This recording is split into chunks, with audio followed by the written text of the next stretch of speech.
Une marche, pour moi, c'est comme les pyramides d'Égypte. Hein? Qu'il y ait une marche ou 15 marches, c'est la même chose, je peux pas entrer.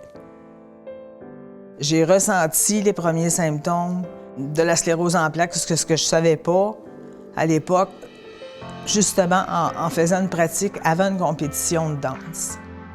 Et comme il y avait un médecin sur place, c'est lui qui m'a fait les premiers tests neurologiques. Et c'était la dernière fois que j'ai dansé. Et puis, ça fait 25 ans que j'ai été diagnostiquée.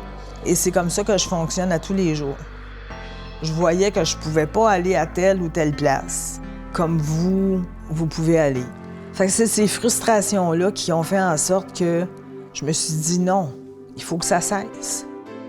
L'accessibilité universelle, c'est de pouvoir avoir accès de façon autonome et sans obstacle. Le RAPLIC assiste des personnes discriminées en défense.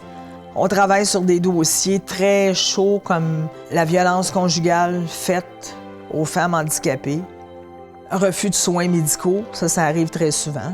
Mais notre grande force, notre cheval de bataille, c'est la défense de droits en accessibilité universelle. Le Québec, premièrement, s'est construit sans nous, les personnes handicapées.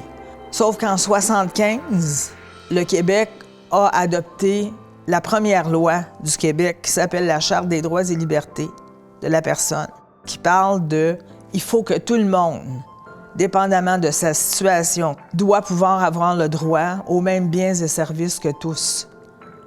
Et si une personne handicapée est brimée dans son droit d'accès, nous, on les assiste en rédigeant leurs plaintes, en les accompagnant à la Commission des droits de la personne quand il y a une médiation ou il y a une enquête qui est faite. On réussit. Une personne à la fois. Les gens différents peuvent valoir la peine d'être connus et reconnus. C'est pas leur handicap qui cause les barrières, mais c'est justement les barrières qui les handicapent.